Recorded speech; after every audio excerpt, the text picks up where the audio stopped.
Okay, so let's get going. So welcome everyone, and thank you for joining us. I'm Mark Taylor, and I'm the Dean of Olin Business School. And I'm absolutely delighted to be kicking off this Leadership Perspectives event today on the really very important topic of diversity, equity, and inclusion. As a leading business school, we believe it's important to contribute meaningful thoughts in the, if you like, the marketplace of ideas, hence this series, which is designed to bring you to the gateway of ideas, innovation, inspiration with informative and timely speakers and events. And today's topic could not be more informative, more timely. In research and in practice, we've learned that businesses, that organizations perform better when they welcome, when they embrace, when they foster diverse points of view. DEI is important in any organization because, well, it's smart business, right? Creating an environment with a diversity of voices and perspectives is critical for the success of an organization. We at Olin are proud of our history of supporting diversity, including the strides we've made on this front. Olin is a founding member of the consortium, as well as a member of the Forte Foundation and Reaching Out. Recently, actually, just in 2018, in the only ranking of its kind so far, the Financial Times ranked our full-time MBA program amongst the top 3 in the country as the best MBA program for women. Women comprise, getting on for just short of 50%, in the high 40s percentages of both the 2020 incoming undergraduate and full-time MBA classes. And we have won awards from the Forte Foundation recently for the gender diversity on our programs, which for a business school is one of the highest in the country. And underrepresented people of color make up just around 20% of this year's incoming undergraduates and around 23% of incoming full-time MBAs. Now, we are, of course, proud of these accomplishments, but we know there's much more to be done. And that's why in 2019, we established a diversity and inclusion programs office here at Olin.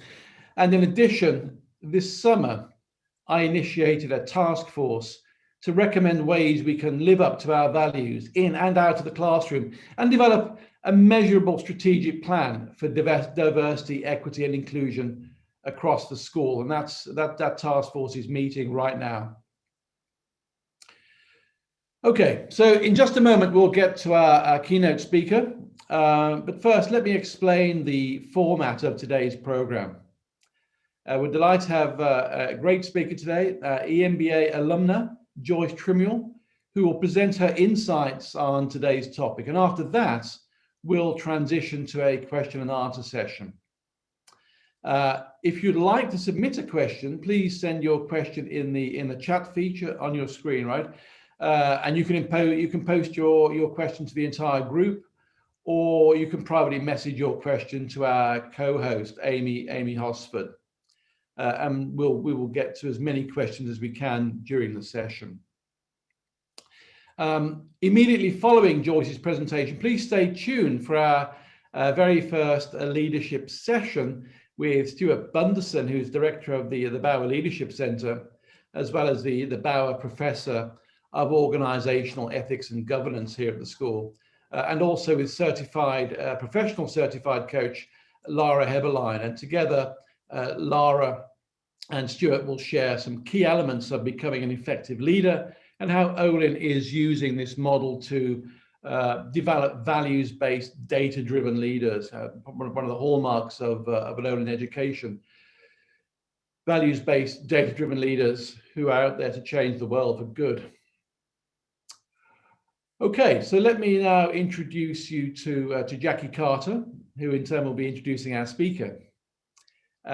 Jackie has been with Olin for 15 years, and during that time, she's demonstrated a commitment to DEI work through numerous on and off campus activities, including her advocacy for consortium students, her service on numerous university committees, and membership in the St. Louis Business Initiative and the Diversity Awareness Partnership. 18 months ago, Jackie took on the role of Diversity and Inclusions Programs Manager within the business school. So let me now hand over to Jackie. So Jackie, over to you. Thank you, Dean Taylor. As Diversity Inclusion Program Manager, it's my job to work across the school as we focus efforts to make everyone at Olin, every student, every staff member, every professor, every alumni, and every visitor feel welcome, seen, and heard. It's essential to confront racial inequities and eliminate disparities in order to transform culture into inclusion and belonging. It's always hard work to change mindset and institutional culture, but this is the transformative work that we will have an impact. I'm grateful to Dean Taylor for valuing this work and giving me the opportunity to be a part of creating a new story where we make intentional effort to provide access and equity for all. To everyone in the Olin community, please feel free to reach out to connect with me and get involved in our DEI efforts here at Olin. Today, we are very fortunate to be joined by WashU alum, Olin alumni Joyce Trimuel. Joyce has been in corporate America for more than 20 years, with a proven track record of success in business development, talent management, marketing, operations, human resources, and diversity, equity, inclusion. Joyce is an expert in development programs that address business gaps with the emphasis on leveraging the experiences and expertise of diverse talent. As an executive coach, Joyce prides herself in her ability to advise and act with empathy and vulnerability, while also driving positive business outcome, shareholder value, and increased employee engagement. She is a highly sought after keynote speaker and thought leader whose work has been featured in numerous publications, including Forbes and Kansas City Business Journal. Joyce earned a Bachelor of Science in Finance from the University of Illinois at Urbana-Champaign and is an Executive MBA graduate from WashU Olin. Again, just a reminder, feature or through a private chat to our co-host, Amy Hasfer. We'll get to as many questions as we can. And now let's welcome Joyce Trimuel. Thank you to both Dean Taylor and to you, Jackie, for the invitation and for the warm introduction. I often tell people that attending Olin's Executive MBA program was definitely one of the best decisions I've made both personally and professionally because the connections I made were invaluable. And I truly became a better leader as a result of being exposed to other great leaders in other industries. So I always jump at the opportunity when I'm invited back. So it's with much gratitude that I thank you all for this opportunity today. And thank you to each of you all for joining in this important conversation. I think we will all admit that 2020 has certainly been a year for the books, but just by you showing up today, it signals that you're interested in the topic of active inclusion, what it looks like, why it matters, how we as individuals and organizations can move the conversation beyond representation in whatever dimension of diversity resonates with you, and really get to true inclusion where we're able to really lean into differences and be open to the perspectives and the voices and ideals of others. So let's jump in. I'm going to share my screen and we're going to get started.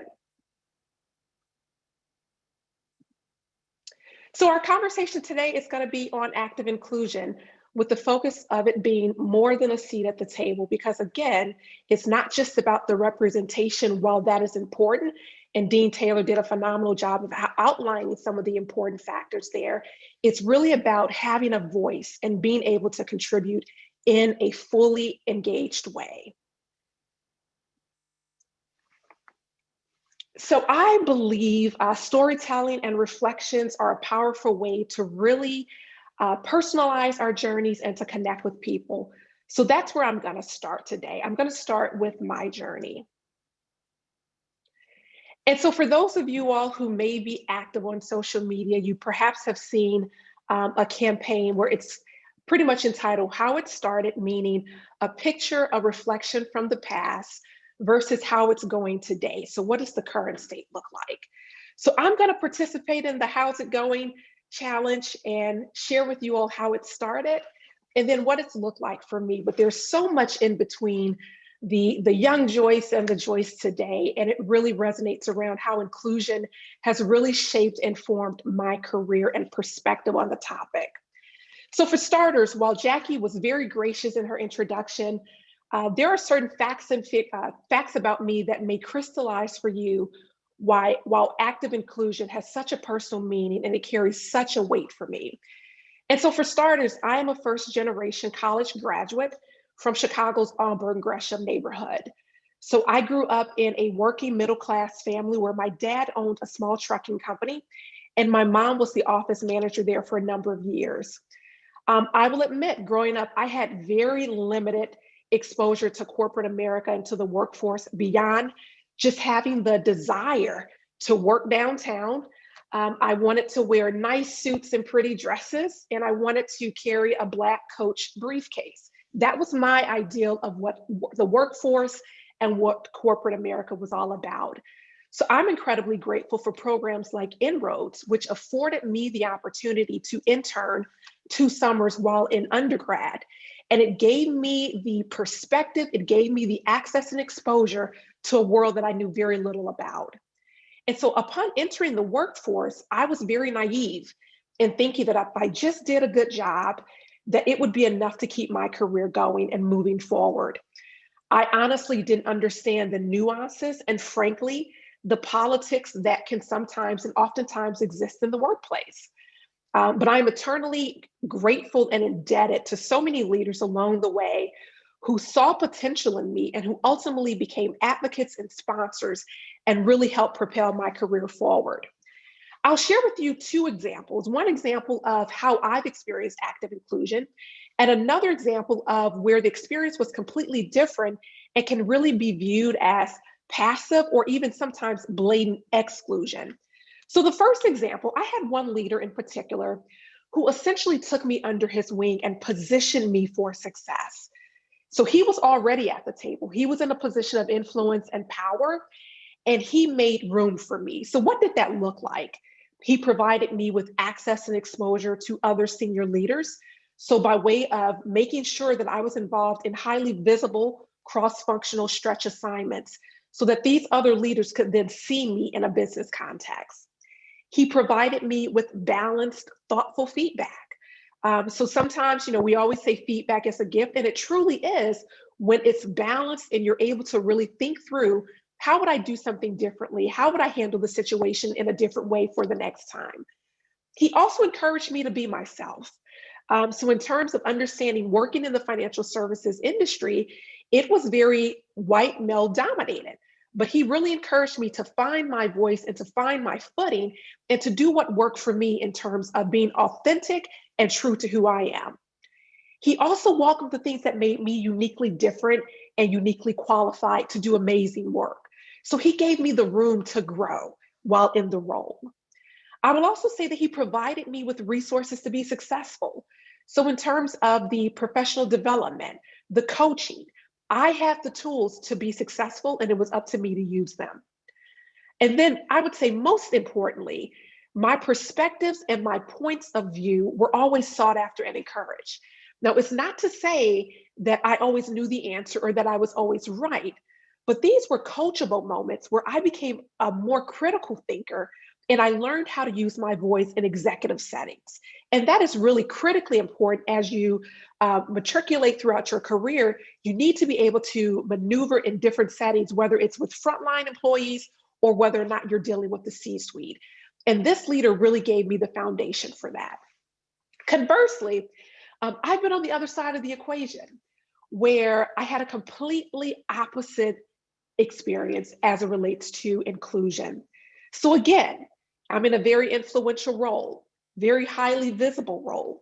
So I'm at the table, but I wasn't welcome. And I believed and I felt that what I had to offer was not valued. And so to give you an example of what that looked like for me, to put it in real terms, it's kind of like pre-COVID. If you were excited about going to your favorite upscale restaurant. So this is the restaurant where you only go to on special occasions. Sometimes it's hard to get reservations at the restaurant. You know that everything from the meal to the wait service to the ambiance is gonna be fantastic.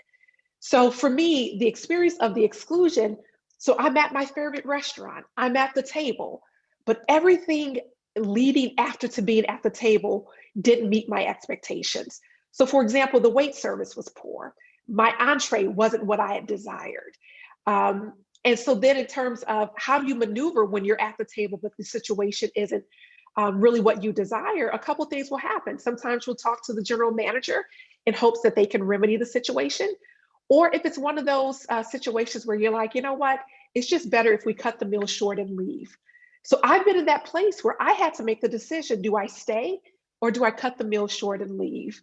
And so these two examples really highlight for me why being at the table, it's more than just physically being there, but in terms of being welcomed, accepted, everything that Jackie just mentioned, it's more than just being, but it's actually being valued. And so this is really why this topic is critically important to me. And really, I want individuals and organizations to leave this conversation more informed about what active inclusion is and commit to doing one or two things different or better so that we can all foster more inclusive cultures. So how we're going to spend the next several minutes, here's our session objective. We're going to first unpack what is active inclusion.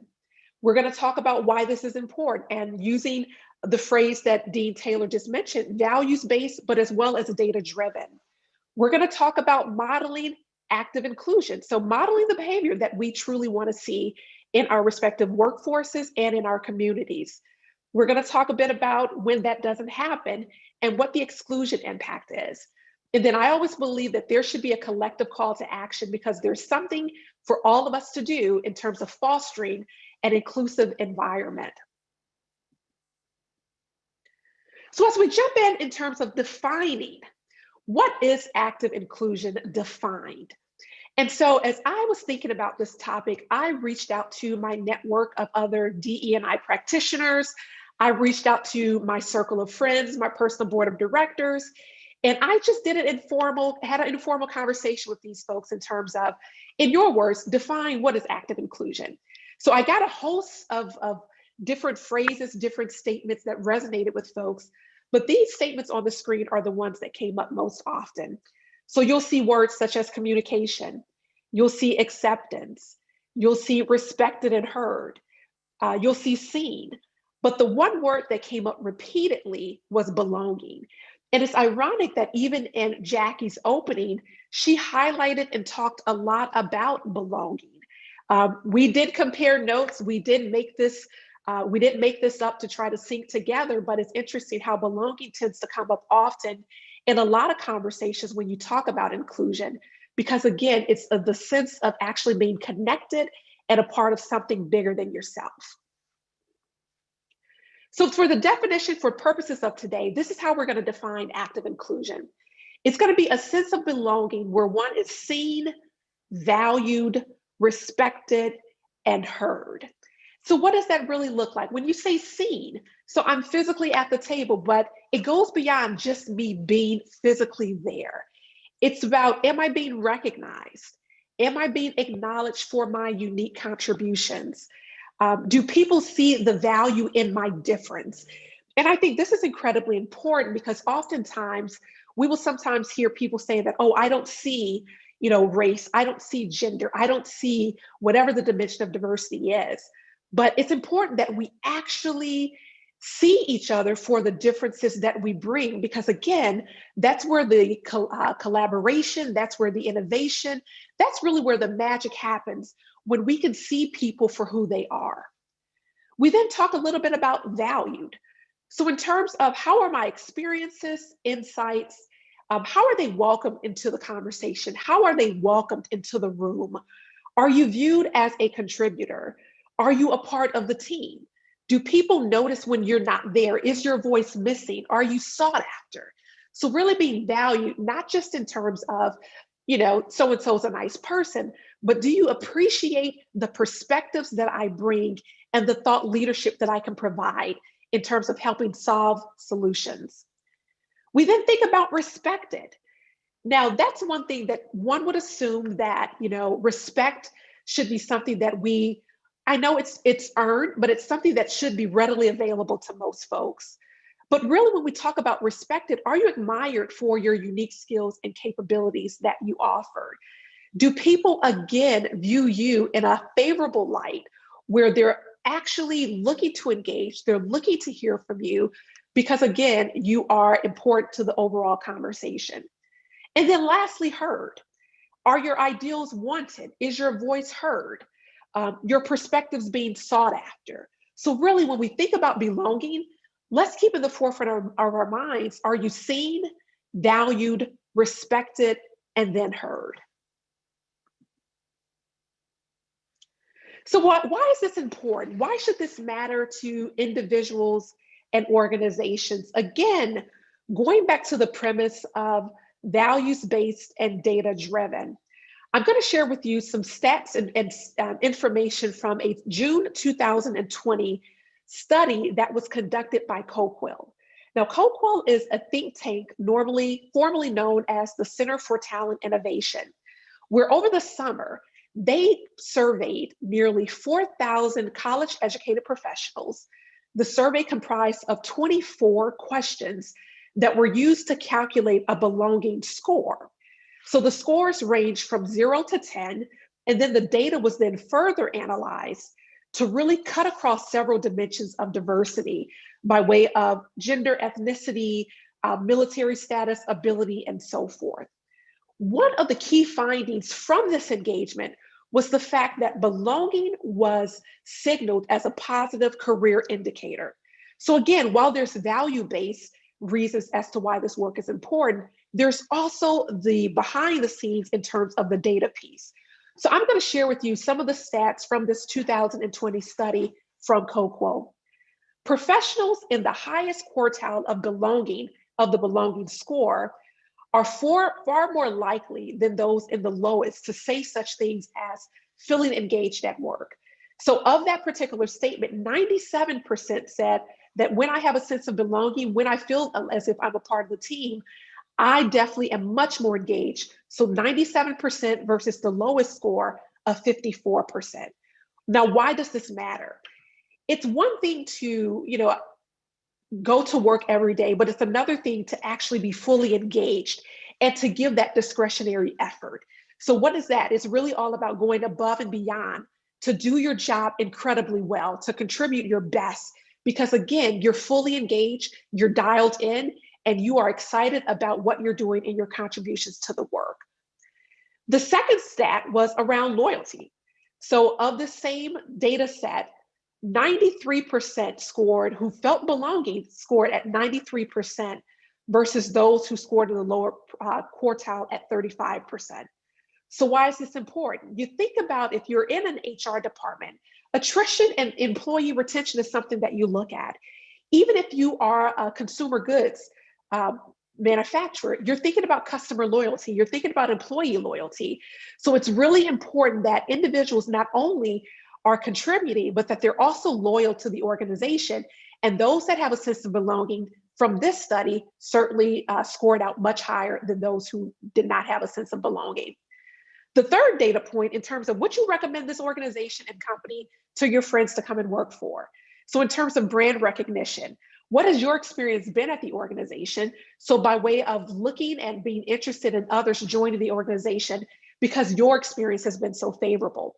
So using that same study, 71% had rated high those who felt a sense of belonging to recommending the organization to friends or family versus 17% of folks who did not feel the same way.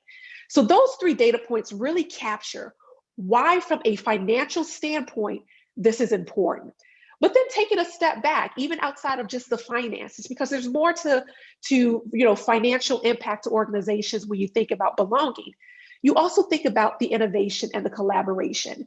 So are you creating the environment where individuals are bringing their best ideals, their best authentic selves, so that they're helping to solve problems for the company internally and externally? And last but not least, individuals being able to authentically communicate. Is that welcomed and is that encouraged? So a good example of that, I'm sure we could all relate to at some point in time in our organizations, being in a meeting where perhaps there's a handful of people that are really leading the conversation. I hate to use the word dominating the conversation, but they tend to have a louder voice. They have a louder presence when it comes to the conversation. When you're thinking about active inclusion, there are moments in time for us individuals to actually advocate for someone else and perhaps, pause the conversation and open the floor for maybe those who have not been able to jump in and actually offer a point of view. So in terms of why this is important, because again, we need all of the perspectives, we need all of the thought leadership, we need all of the insights from individuals as we're looking to create best solutions, best strategies, best places to work. People need to feel as if they are a part of the conversation and that their viewpoints are welcomed and heard, even if their viewpoints are not taken, because there's never the expectation that every ideal is going to be the best ideal, but are we creating the space for people to share? So this is why this is important from a values-based standpoint, but then also from a data-based standpoint.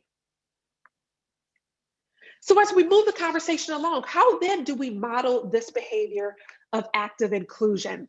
So here are just 6 or so things that are top of mind for me in terms of things that I've experienced favorably from my leadership perspective by way of organizations and individuals that model the behavior and do it well. But then conversely, there are points and times where we don't necessarily model the behavior. So I'm hopeful that this list will begin to have us think a little bit differently and wider as it relates to how do we model and foster active inclusion within our workplaces and within our communities. The first is kind of simple. It's doing the work. So what does that mean? Some things in terms of self-reflection.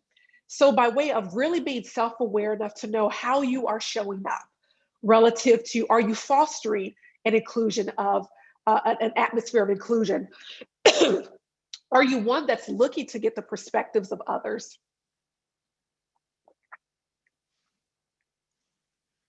Are you reading? Are you engaging with a wide population of individuals who may not look like you? And are you listening to different things? Are you listening for different information? Are you reading different books? There's a host of ways to go about it in terms of doing the work. Pardon me.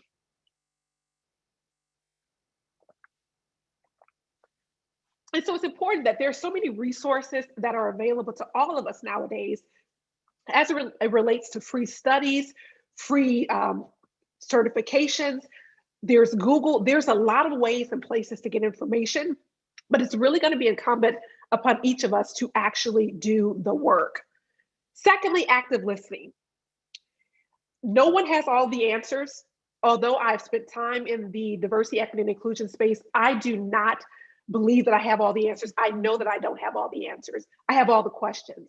And so are we actively listening to understand the perspectives and the viewpoints of others? Are we listening to understand versus listening to respond? So active listening is going to be a critical part in terms of how we actually model the behavior and how we actually are being a part of the process versus always being the person to lead the work, but sometimes taking a step back and actually being the sponge where you're actively listening to get the viewpoints of others. We then talked about already communicating authentically. So going back to my example of when I perhaps did not necessarily feel as if inclusion was being modeled effectively, one of the biggest lessons I learned was that the ability to provide people the space to be who they are. It is a very hard job. It is very unfair to expect people to show up all the same way. Our backgrounds are different, our communication styles are different. How we communicate by way of tone, communication style, verbal, written, all of that's going to be different. But allowing people the space to, in a professional way, communicate, but then also in terms of not necessarily stifling their voice by way of how they may show up by way of the communication style that they have. I remember one time when someone said that, Joyce, your tone and communication style, you need to adjust it because I talk with my hands. And while I appreciated the feedback, it's kind of like my parents are from down south, and one of the old sayings is that you eat the meat and you spit out the bones.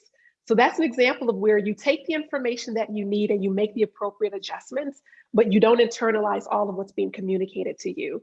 So that's just an example of how I've experienced communicating authentically in terms of what works for me. I then think about exercising empathy. So again, it's seeking to understand. It's seeking to really get the point of view of someone else of difference, someone else who perhaps has a different background, different set of experiences, and looking and connecting with them with an empathetic lens in terms of, I want to understand your world. What are some of the things that you experience? What is your point of view on certain topics? So it's all about exercising that empathy because that's the best way in place to learn. And then one of the final things I'm going to point out is in terms of the getting in good trouble. I'm sure most of you all were over the summer when unfortunately, we lost Representative John Lewis, who was known as a civil rights activist. He had a career in politics. And one of the quotes that he is best known for is, never, ever be afraid to make some noise and get in good trouble, necessary trouble. And this was a speech that he delivered earlier this year in commemoration of Bloody Sunday in Selma, Alabama. And I think this is incredibly important because what does this really mean in terms of getting in good trouble in the workforce? It's all about, again, using your seat at the table for good. So, using the TSA line, I know none of us are really traveling right now, but how they say, if you see something, say something. It is incumbent upon all of us. It is not the role of one individual. It is not the role of, let's say, Jackie over at Olin to solve all the problems. It is not the role of your chief diversity officer. It is not the role of HR to solve all of the problems. But when you see there's an opportunity to provide critical feedback, when you see there's an opportunity to say, hey, that necessarily could have been handled differently, there's a way to go about it, whether you are an individual contributor or if you are a person in leadership. So I encourage all of us to continue to use our voice and to get in good trouble, because again, it's our collective responsibility to create inclusive workplaces within our communities, but then also within the workplace. And then lastly, advocacy and support. Again, going back to my earlier example, I think about what advocacy and support has looked like for me. I would not have had the career that I've had to date had it not been for others. Had it not been for the likes of my leader that I worked for when I was in Washington, D.C., had it not been for leaders that I've worked for while in Chicago, I have been very fortunate to have individuals who saw the potential, who developed, who coached, and who advocated for me. So by way of using their seat at the table to ensure that I not only had a seat, but that I had a voice while at the table. So these are just a few things that are top of mind for me, just by way of how do you model active inclusion within our respective workplaces and communities. So in terms of the negative side of this, there's always a dark side to things, right? So the impact of exclusion, limited innovation and ideation. So in terms of creating environments where people don't feel as if I may have a point of view, but my point of view is not going to be accepted. My point of view is going to be looked down upon. And again, it's not to say that every ideal is going to be the ideal that we go with, but creating the opportunity for folks to share. Because also it's not only good for collectively for the team, but it's also great for that individual in terms of their thought process. How do they think about problems? Are their critical thinking abilities? Are there things that they need to develop? If we don't allow people the opportunity to share, then that's really robbing them of a developmental opportunity. We then talk about toxic company culture. So in terms of, of the study that I had mentioned by way of Coquille, one of the things that really resonated with me in terms of the summary that they offered was that organizations lay the foundation for culture. Senior leaders set the tone, managers carry the culture, and then peers drive belonging. And so I thought that those 4 statements were so powerful because, again, it does not necessarily put the onus on one group of individuals. Everyone has a role to play and should be held accountable for their role as it relates to setting company culture. But it's real important to mention the fact that the study indicated that managers really carry the culture. Now, why is that? When you think about the division of labor in terms of the influence, the impact, the touch points that most mid-managers will have with the vast majority of the workforce, that really can make or break a company culture. So it's not always about necessarily being in the C-suite. While that group of individuals and those groups of leaders will lay the foundation, the magic really happens as it trickles down. And there's an incredible role that mid-level managers play, that frontline managers play in establishing the culture for a company. But then also in terms of the roles of peers. Am I being a good colleague to someone? Am I creating the space where they feel as if they are belonging, that they're a part of the team? So even as an individual contributor, it's not always about being in a position of power, being in a position of influence, but as a peer, I play a role too in creating an inclusive culture and having a sense of belonging, not only for myself, but for how people experience me throughout the organization. Thirdly, talking about brand recognition. We've talked a little bit about that in terms of the positives of it, but again, let's say the internet is a very powerful tool. Folks can find out a lot about your organization, the culture of your organization, by going on things such as Glassdoor. You can find out a lot about the organization by social media. There's a lot of information out there just by way of how are people experiencing, the people on the inside, the employees today, how do they view XYZ organization? What do they think about the leadership? Now, while you take things with a grain of salt, it's also important that you look for trends. So if you're on Glassdoor, are you constantly seeing and hearing certain trends that are kind of across the board, regardless of who's sharing the feedback?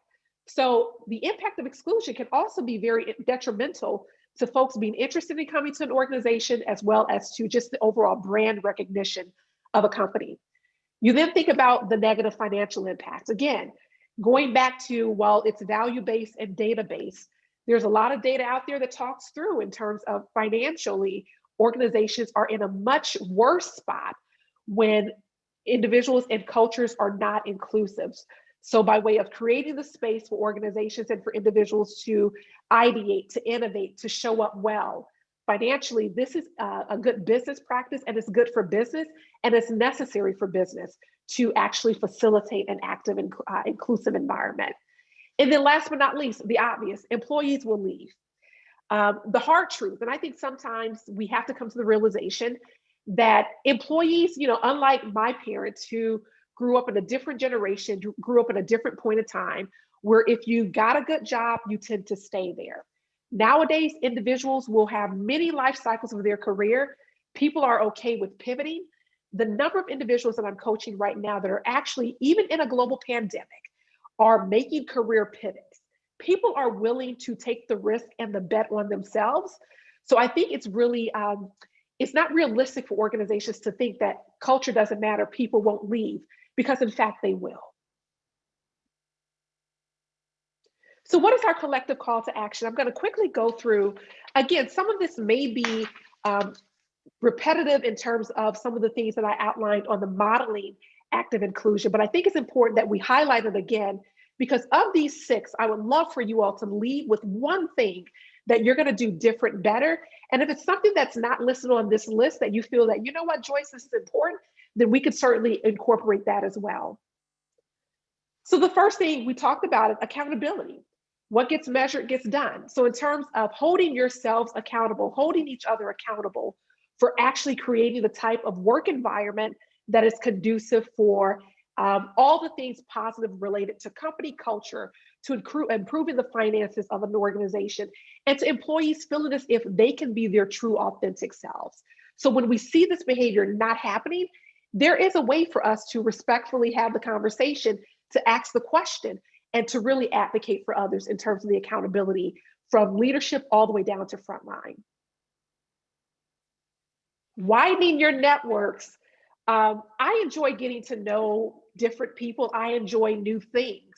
So one of the important things and one of the simple things that we can do is really widen our networks. And so really intentionally engaging with others who are culturally different, getting involved in maybe some of the associations within your community within your workforce that will give you a deeper, widened perspective on cultures of difference. Individuals who perhaps your backgrounds on the surface may not look similar to yours, but just in terms of being open to learning something new, that's one of the best ways to really think about how can I be open to difference is by really widening your network. And I think the fact that LinkedIn presents a wonderful opportunity for us to connect and engage. So that is another way to get involved and to widen your community of trust. Remain curious. Again, it's about active listening. It's about doing the work. It's about wanting to be a continuous learner. It's about seeking to get the answers, having the questions, but seeking to get the answers. And this can look in a variety of ways for folks, whether I know some people who just enjoy a wide range of podcasts, whether you're an avid book reader. I find myself doing reading a lot more white paper kind of studies like COQUIL, just because, again, it validates my thought process around some things that I kind of know, but then the data really validates it actually being true or not true. So remaining curious always is important. The fourth, again, is using your voice. If you are fortunate, if you have had the opportunity to work your way up to actually have a position of influence and control and to be at the table, it is your job. It is the expectation that it's not just for you, but that you're actually using your voice to advocate and to support and to help others. And so I like to call this being a productive and professional disruptor. And so what does that look like? It's asking the question. It's not accusing, it's not shaming, it is just merely asking the question. And I find that if you ask open-ended questions, a lot of times it allows for room in terms of better understanding, and then it allows for more folks to join in the conversation as well. The fifth is reaching back and pulling through. Again, it's not enough for just one of us, for two of us to be at the table, to have those positions, highly sought after positions of leadership. But what are we doing to ensure that that pipeline of talent behind us, that they have a chance, that we're clearing the way, that we're kind of coaching and developing the future talent, the high potential talent, and even those who are earlier in their careers. I think about individuals who spent time with me right out of college, first jobber. The information and insights that they offered, I would not have been able to advance in my career at the pace that I did if it was not for people reaching back and pulling through. And then last but not least, being an active participant. So getting involved within your organizations. Again, this all ties into remaining curious, asking the questions, using your voice. So this could be joining an employee resource group. It could be joining a business resource group where you are interested. You may not self-identify with that particular dimension of diversity, but again, you're interested in learning. You're interested in moving the work forward. You're interested in creating a community of belonging. So being an active participant, because again, everyone plays a role. Again, while the leaders at the top may set the tone, there's a role for other leaders, there's a role for mid-level managers, as well as for individual contributors in creating an inclusive culture. In the spirit of widening my network, here's my contact information. I would love to connect, to stay connected, to deepen connections with you all. And again, I'm so grateful for the opportunity to share my leadership perspectives on active inclusion. And I'm going to invite Jackie back. And I think if there are a few questions, there should be time for us to answer a couple of questions. So Jackie, I'll turn it back over to you. Thank you, Joyce. Thank you for offering so much for your insight on this very important subject. Let's broaden the discussion now by taking some questions. And while I look for the questions, can you also provide the link for the survey you mentioned for June 2020? Oh, absolutely. I can certainly do that. Yes. Yep. So one of the questions we have, Joyce, is when a person witnesses a micro or macro aggression at work, particularly if that person is white or non-minority, what would you hope their response be? Okay. You know, I say it really depends upon the relationship that you have with the person. If it's a relationship one where you feel as if you can have a very open and honest dialogue, then I would just say, I'll just say, Jackie, when you said X, Y, and Z, I felt this way. Am I interpreting the statement incorrectly? Because again, it's not accusing, it's giving the person the opportunity to actually provide a deeper perspective. So that is one way to do it. If the relationship is not intact by way of you don't really know the individual, I believe in leveraging my network. So it could be going to someone who you trust, who perhaps has a relationship with the individual, and getting some coaching and guidance on, hey, this happened. I don't know this person very well, but what could you recommend I do to have a conversation about it? One or two things can happen. You can get the coaching relative to, okay, consider these things and have the conversation. Or in other cases, the individual may say, you know what, I know Jackie really well. Let me have a conversation with the person, and then I'll see what I get from it. So it really depends upon the relationship that you have with the person. So it's really not a one or right or wrong answer. I would also say, if it's something that you feel is, for lack of better words, egregious, I do believe that HR is a safe place. It should be a safe place at your organization to just go, again, because it's all about, if you're experiencing this, are others experiencing this, and just not saying it. So hopefully those three possible solutions are helpful, just by way of individuals being able to actually mitigate the microaggression scenario, because it does happen. And truthfully, sometimes people just don't know what's appropriate and what's not. But it's all about, we're in this together. We're educating each other. And that could be a nice teachable moment for the person. Mm-hmm. Thank you. And how can organizations move to making whoever their minority folks are, not feel like they're a guest in the culture and more a part of it? That's a hard one. Well, it's not hard. No, it's not hard. That is one that it takes a bit of time, because if you think about most organizations, when you think about depending upon what industry you're in, I'll just speak to the industries that I am familiar with. A lot of them are white, male dominated. And so in terms of really breaking down the barriers, breaking down the level of understanding in terms of difference,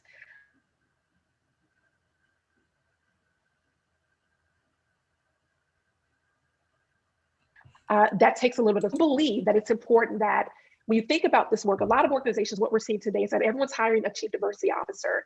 Everyone is, now putting out position statements around, systemic racism and things of that nature.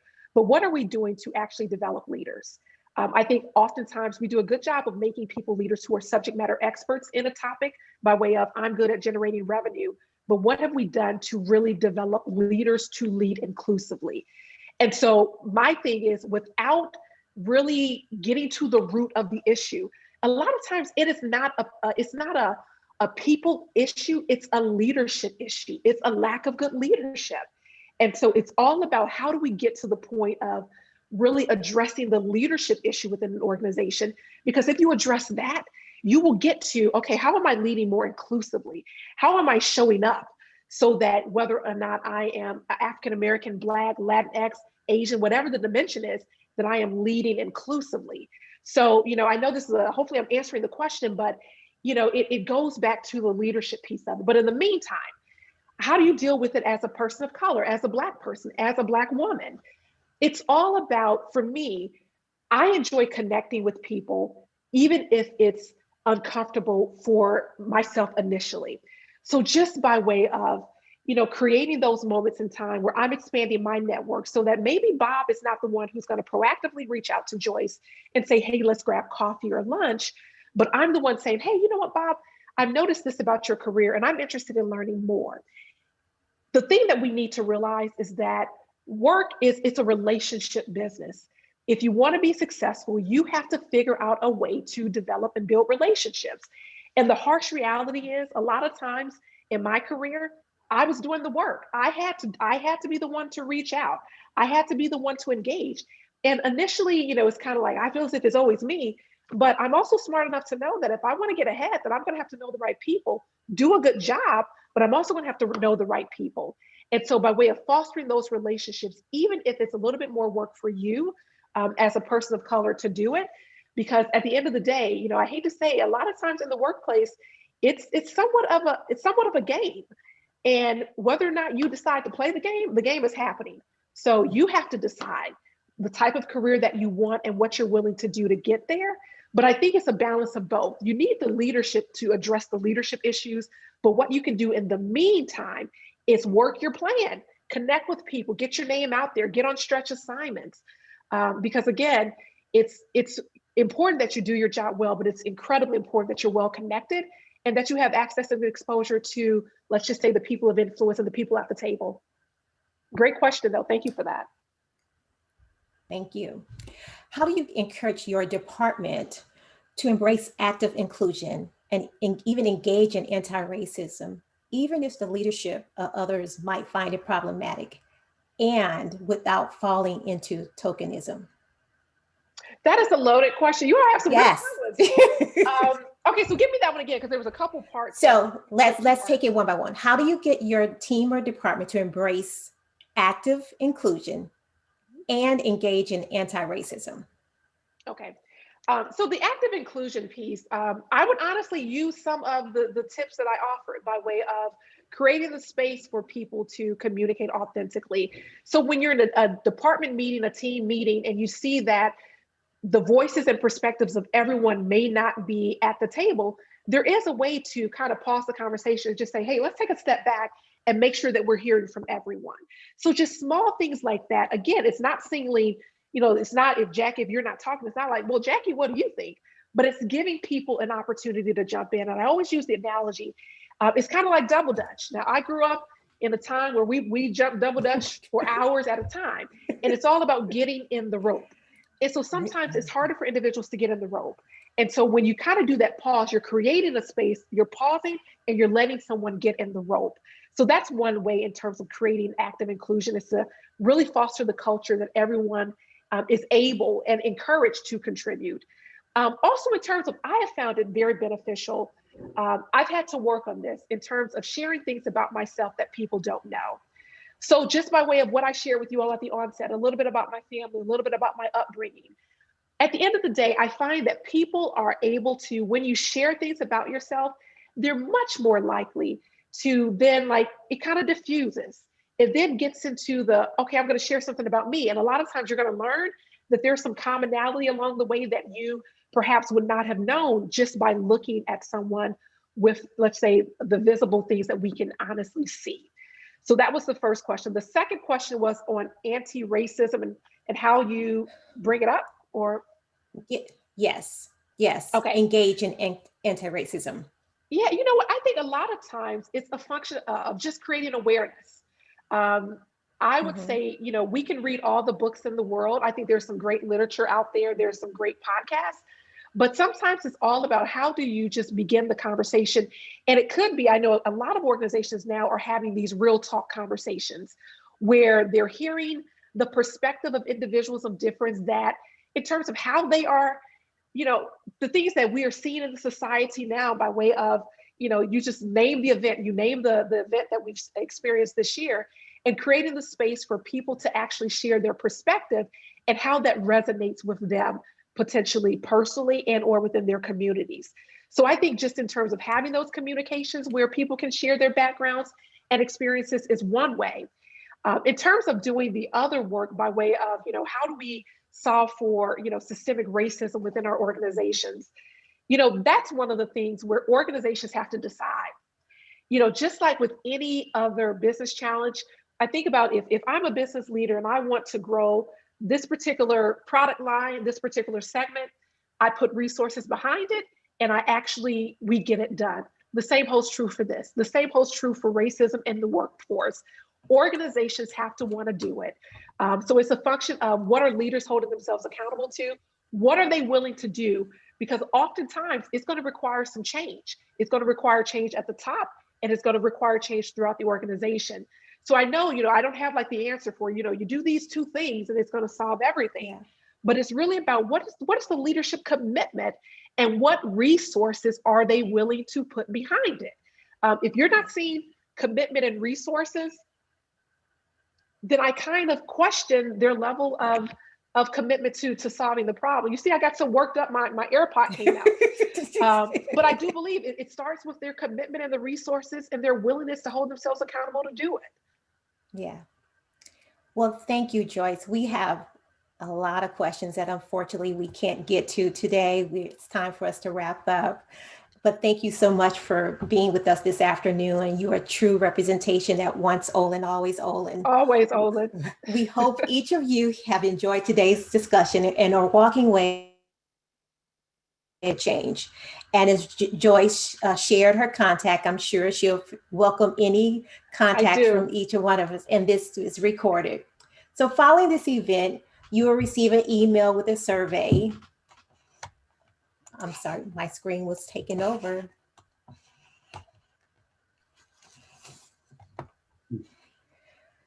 Again, following this event, you'll receive an email with a survey. We welcome your comments and suggestions.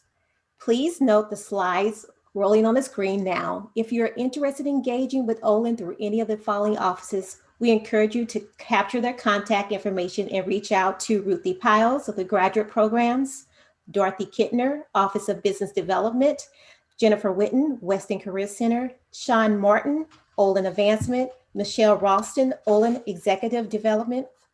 That concludes today's leadership event.